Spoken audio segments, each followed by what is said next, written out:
Maintenant, on va vous faire entendre un cri du cœur d'une propriétaire d'une entreprise québécoise. Oui, c'est une entreprise qui s'appelle Téléciné Montréal, qui est une entreprise extrêmement importante pour toute l'industrie du cinéma et de la télévision à travers le Québec. Alors, une entreprise qui fournit les décors et les accessoires à différentes productions, mais évidemment qu'avec la crise, c'est pas facile pour cette entreprise-là qui a publié une vidéo récemment sur sa page Facebook. Nous sommes en période de crise et l'industrie du cinéma et de la télévision est gravement touchée. Au Québec, dans le milieu de la culture, des compagnies indispensables sont en grande difficulté. Voilà ce que vous verrez à l'écran si des compagnies de décors comme Téléciné Montréal ferment leurs portes. Plus rien pour jouer les scènes. Plus d'environnement, plus d'ambiance. Plus aucun décor à habiter. Chaque année, Téléciné Montréal facilite...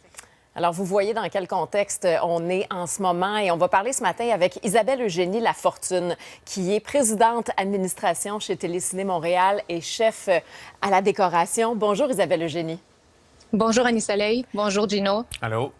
Isabelle Eugénie, en ce moment, là, c'est vraiment, comme Gino le disait, un cri du cœur que vous lancez à nous, les gens qui aimons la télévision, qui aimons le cinéma, parce que les subventions du gouvernement pour vous venir en aide, c'est pas suffisant en ce moment-là. Pouvez-vous nous expliquer dans quel contexte vous êtes exactement? Bien, en fait, là, en ce moment, nous, on passe vraiment sous le radar. Là. Il y a plusieurs subventions qui sont sorties et même, si on peut parler des subventions qui étaient hors COVID aussi avant, là. C'est vraiment difficile au niveau administratif. Il y a toujours quelque chose qui fonctionne pas, on répond pas, on correspond pas aux critères. Ne serait-ce que les subventions pour les loyers en ce moment, nos propriétaires ne veulent pas défrayer le 25 qui était endossé par eux. Et au niveau des salaires pour les employés, en ce moment, nous, on n'a pas d'employés en place parce que les productions ont été arrêtées.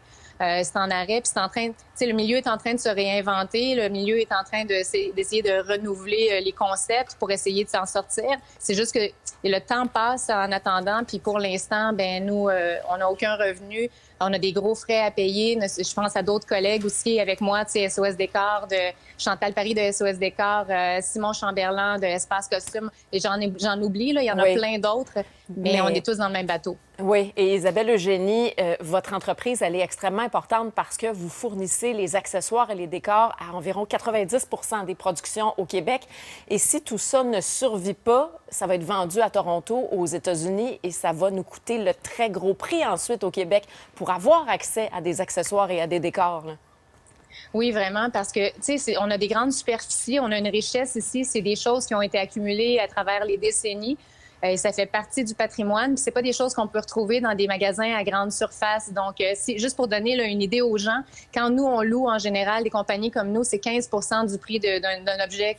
Donc, si un objet vaut 1 000 c'est 150 Donc, multiplié par 85 quand on devra racheter ça. Et ensuite, on n'aura pas d'endroit où l'entreposer. Donc, le jeter, c'est des coûts que les compagnies de production ne pourront pas absorber. Et vous avez mis sur pied une collecte de fonds sur Facebook où nous, le grand public qui apprécions le milieu artistique, on peut aller faire des dons.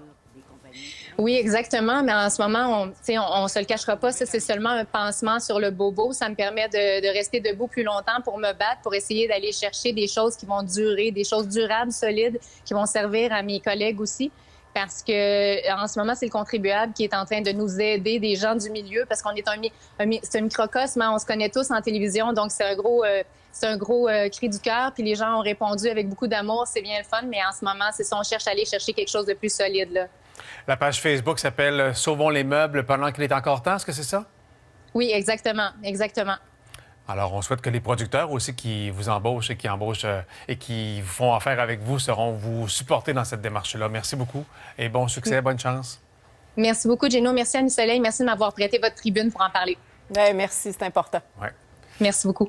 Et sinon, on va s'asseoir à terre, nous autres? On va s'asseoir à terre, puis on le sait, hein, chaque dollar investi en culture, ça rapporte, ça fait travailler des gens. Et à tous les niveaux de la culture, d'ailleurs.